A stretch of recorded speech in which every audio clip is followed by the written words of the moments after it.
ओम श्री गणेशाय नमः। गजाननं भूतगणादिसेवितं कपित्थजम्बूफलचारुभक्षणम् उमासुतं शोकविनाशकारकं नमामि विघ्नेश्वर पादपंकजम। आइए सुनते हैं माँ संतोषी व्रत की कथा। इस कथा को सुनने वाले की सारी मनोकामना माँ पूर्ण करती हैं। जीवन में धन धान्य की प्राप्ति होती है। जो भी जीवन का दुख है वो सब समाप्त होता है।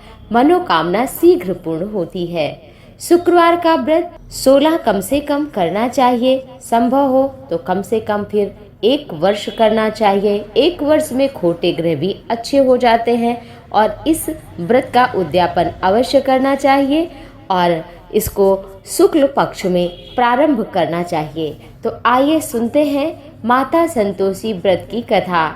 शुक्रवार के दिन माँ का पूजन करें, आरती करें, भोग लगाएं, कथा श्रवण करें। संतोषी माता की जय। एक बुढ़िया थी, उसके 7 बेटे थे। 6 कमाने वाले थे, 1 निकम्मा था। बुढ़िया 6 के लिए रसोई सुंदर बनाती, भोजन कराती। जो कुछ भी जूठन बचता वह 7वें को दे देती। एक दिन वह पत्नी से बोला, देखो माँ मुझे कितना प्यार करती हैं। वह बोली, सबका जूठन जो खिलाती हैं। बोला, ऐसा नहीं हो सकता, मैं जब तक आंखों से अपनी ना देखूं मैं नहीं मान सकता। बहू हंसकर बोली, देख लोगे तब। बोला, मान जाऊंगा। कुछ दिन बाद त्योहार आया। घर में 7 प्रकार के भोजन, चूरमे के लड्डू बने। वह देखने के लिए सिर दर्द का बहाना करके एक पतला सा वस्त्र सिर पर ओढ़कर रसोई घर में ही वहीं पास में सो गया। वह कपड़े से सब देखता रहा। 6 भाई भोजन करने आए। उसने देखा माँ ने उनके लिए सुंदर आसन बिछाकर सुंदर रसोई परोसी और उन्हें भोजन कराया। वह सब देखता रहा। 6 भोजन करके उठे तब माँ ने उनकी जूठी थालियों से लड्डुओं के कुछ टुकड़े जो बचे थे, किसी को अच्छा न लगा, सब मिलाकर के एक लड्डू बना लिया। जूठन साफ कर बुढ़िया माँ ने कहा, बेटा चल तू भी भोजन कर ले। वह बोला, माँ मुझे भोजन नहीं करना है, भूख नहीं है, मैं परदेश जा रहा हूँ। तो माँ ने कहा, कल जाना हो तो आज चला जा, कुछ करता धरता अलग नहीं और ये जा रहा है परदेश, जा। वह बोला, हाँ जा ही रहा हूँ। यह कहकर वह घर से निकल पड़ा। चलते समय उसे पत्नी की याद आ गई। उसकी पत्नी गौशाला में कंडे थाप रही थी। वहां जाकर बोला, हम जावे परदेश आएंगे कछुकाल, तुम रहियो संतोष से धर्म आपनो पाल। पत्नी बोली, जाओ पिया आनंद से, हमारो सोच हटाए, राम भरोसे हम रहें, ईश्वर तुम्हें सहाय। 2 निशानी आपनी देख धरूं मैं धीर, सुधि हमारी ना विसारियो, रखियो मन गंभीर। वह बोला, मेरे पास तो कुछ नहीं है, यहाँ अंगूठी है सो ले लो और अपनी कुछ निशानी हमें दे दो। वह बोली, मेरे पास क्या है, यह गोबर भरा हाथ है। यह कहकर उसकी पीठ पर गोबर के हाथ की थाप मार दी। वह चलते चलते दूर देश पहुंचा। वहाँ एक साहूकार की दुकान थी। वहाँ जाकर कहने लगा, भाई मुझे नौकरी पर रख लो। साहूकार को जरूरत थी, बोला, रह जा। लड़के ने पूछा, तनख्वाह क्या दोगे? साहूकार ने कहा, काम देखकर दाम मिलेंगे। साहूकार की नौकरी मिली। सुबह 7 से 10 बजे तक नौकरी करता। कुछ दिन में दुकान का सारा लेन देन, हिसाब किताब, ग्राहकों का माल बेचना, सारा काम करने लगा। साहूकार के 7-8 नौकर सब चक्कर खाने लगे। यह बड़ा होशियार निकला।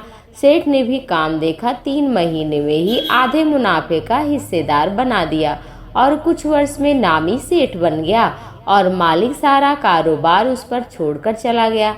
इधर इसकी पत्नी को सास ससुर दुख देने लगे। सारी गृहस्थी का काम करके उसे लकड़ी लेने जंगल में भेजते। इस बीच में घर में आटे से जो भूसी निकलती उसकी रोटी बनाकर रख दी और फूटे नारियल की नरेली में पानी। एक दिन वह लकड़ी लेने जा रही थी। रास्ते में बहुत सी स्त्रियां संतोषी माता का व्रत दिखाई करती पड़ी। वह वहां खड़ी होकर कथा सुनाने लगी। पूछा, बहनों तुम किसका पूजन व्रत कर रही हो और इसके करने से क्या फल प्राप्त होता है? यदि तुम इस व्रत का विधान मुझे बता दो तो बड़ा एहसान मानूंगी। तब उनमें से एक स्त्री बोली, सुनो, यह संतोषी माता का व्रत है।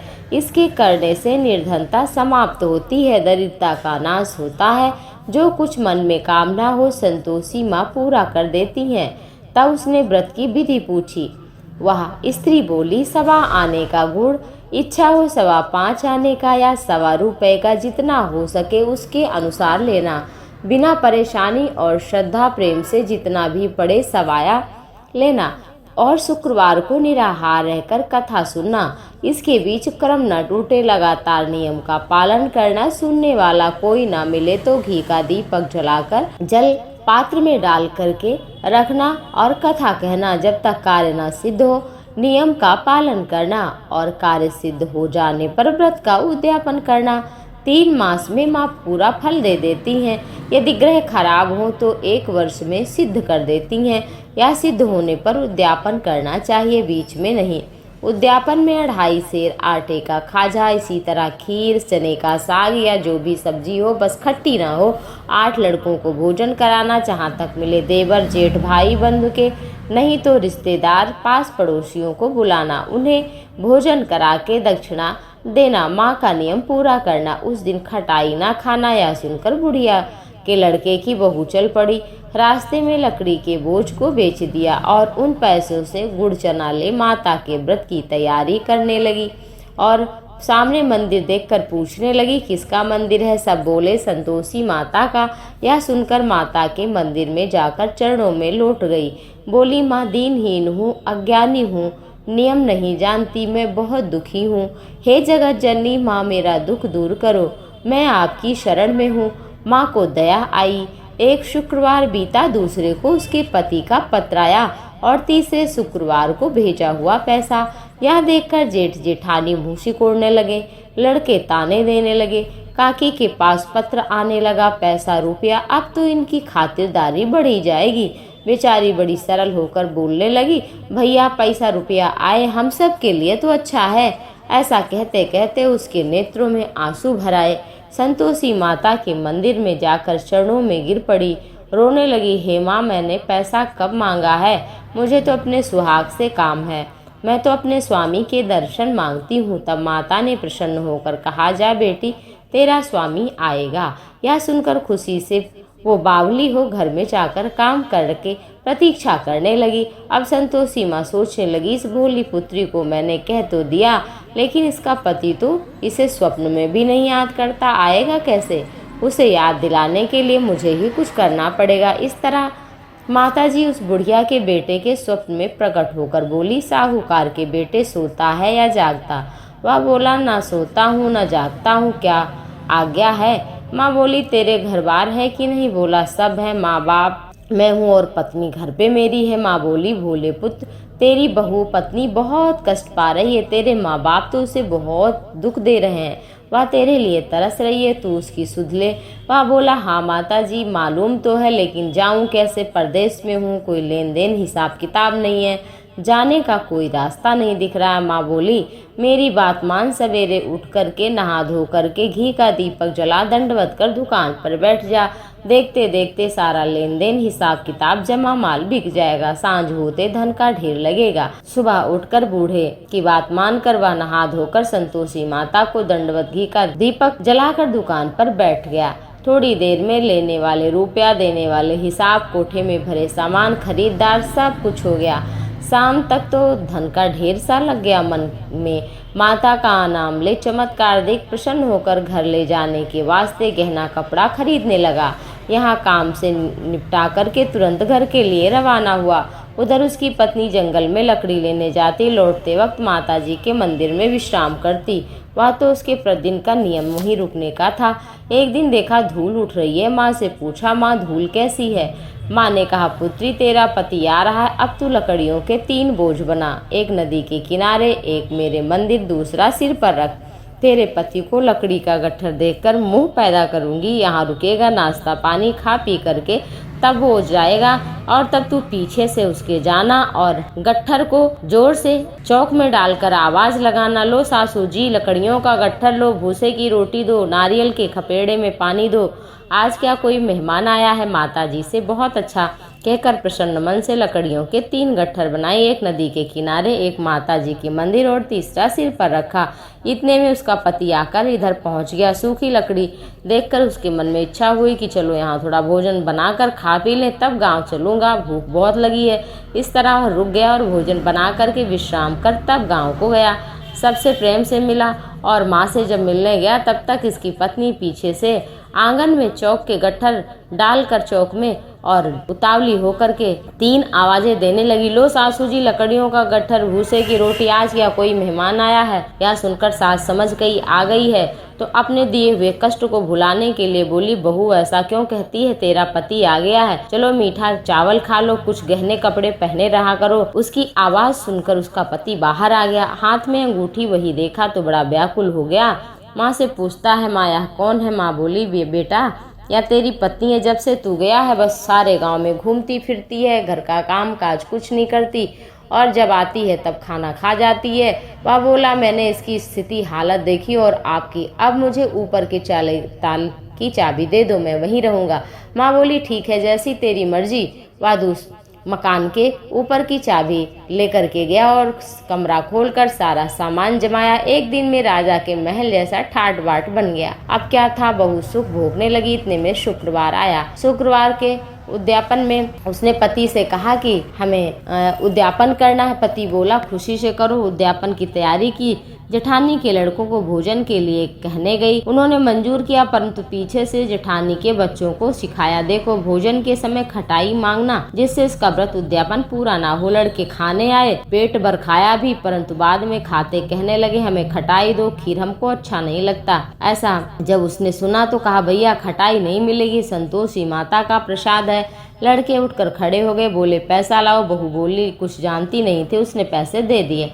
उधर लड़के हट करके पैसे ले गए और इमली कुछ खटाई उस पैसे से खरीद कर खाने लगे। यह देख करके माताजी ने उस पर क्रोध किया और इधर पति को राजा के दूत पकड़ कर ले गए। जेठ जेठानी मन माने, अब तो वचन कहने लगे, लूट लूट कर खाया है, अब मालूम पड़ेगा जब जेल की मार खाएगा। बहू ने ये सुना तो उसे सहन नहीं हुआ। रोती हुई माताजी के मंदिर गई। कहा, माँ हंसाकर क्यों रुलाती हो? माँ बोली, बेटी तूने उद्यापन करके मेरा व्रत भंग किया है। वह कहने लगी, माता मैंने कुछ अपराध किया है तो मैं भूल से लड़कों को पैसे दे दिए, मुझे क्षमा करो, मैं फिर से उद्यापन करूंगी। माँ बोली, अब भूल मत करना। वह कहती है, अब नहीं होगी।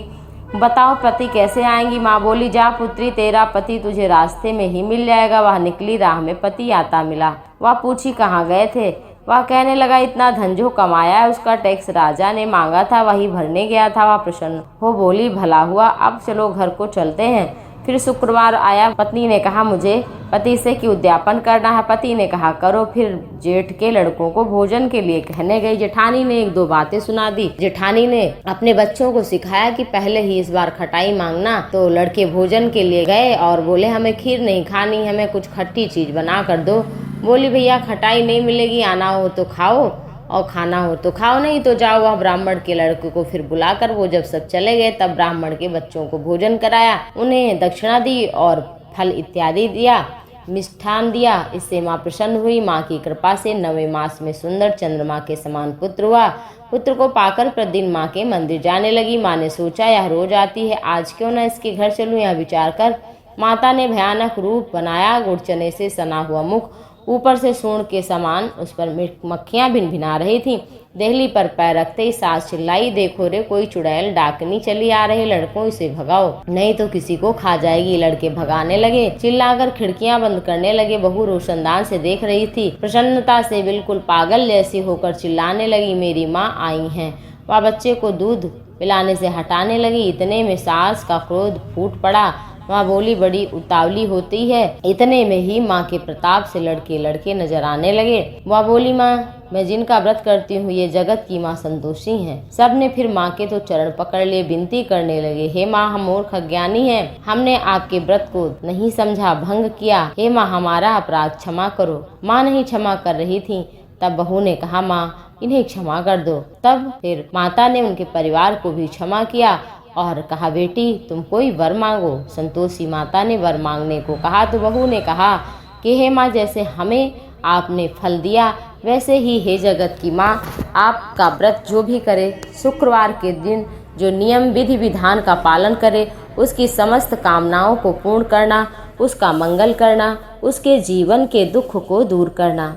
माता संतोषी का व्रत अपनी इच्छा और कामना के लिए करना चाहिए, परंतु क्या कामना है ये किसी को नहीं बताना चाहिए। शास्त्रों के अनुसार ऐसा माना जाता है कि जो भी कामना है या जो कुछ पूजा पाठ उपवास व्रत हम कर रहे हैं वो किसी को बताने से पूर्ण नहीं होता। इसलिए जो भी इच्छा कामना हो वो मन में ही रखें और जब पूरा फल प्राप्त हो जाए तभी उद्यापन करें और ब्राह्मणों के बच्चों को, बालकों को बुला करके भोजन कराएं और ना निंदा करें, स्तुति करें किसी की, और माँ का नाम लें, अपने ईश्वर का, अपने प्रभु का मन में नाम लेते रहें और पवित्रता से, नियम से माँ की पूजा करें, आराधना करें, जब तक उपवास करें। इससे माँ शीघ्र प्रसन्न होंगी और आपकी समस्त मनोकामना पूर्ण करेंगी। बोलो संतोषी माता की जय।